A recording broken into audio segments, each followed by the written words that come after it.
Qatar की राजधानी में इजरायल का बड़ा हमला। इजरायल ने दोहा में किया बड़ा धमाका। हमास के शीर्ष नेताओं को बनाया निशाना।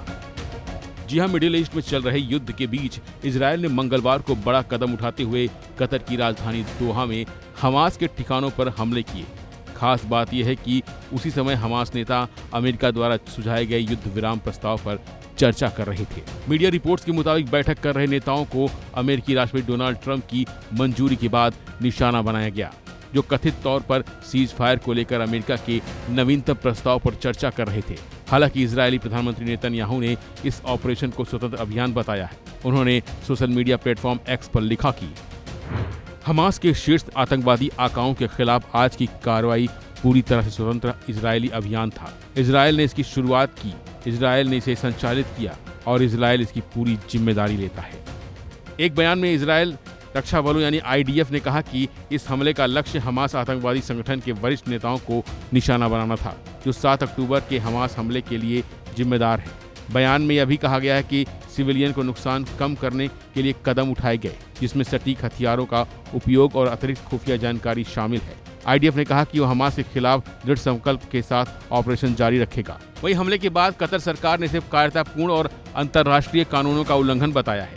कतर के विदेश मंत्रालय के प्रवक्ता माजिद अल अंसारी ने कहा कि कतर राज्य कतर की राजधानी दोहा में हमास के राजनीतिक ब्यूरो के कई सदस्यों के आवासीय भवनों को निशाना बनाकर किए गए कायराना इजरायली हमले की कड़ी निंदा करता है। ये आपराधिक हमला सभी अंतर्राष्ट्रीय कानूनों और मानदंडों का घोर उल्लंघन है और कतर वासियों तथा कतर में रहने वाले निवासियों की सुरक्षा के लिए एक गंभीर खतरा है।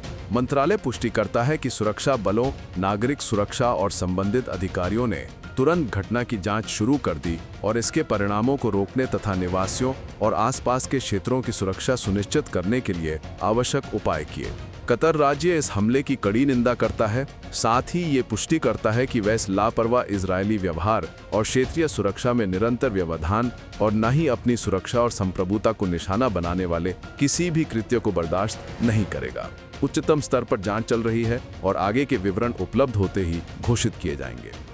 इसके साथ ही कतर ने चिताया है कि वह इस प्रकार के इजरायली व्यवहार को बर्दाश्त नहीं करेगा और किसी भी कार्रवाई को अपनी सुरक्षा और क्षेत्रीय संप्रभुता के खिलाफ मानते हुए उच्चतम स्तर पर जांच जारी की जाएगी। कुल मिलाकर इजरायल के इस हमले से न केवल मिडिल ईस्ट बल्कि अन्य देशों पर भी असर पड़ेगा।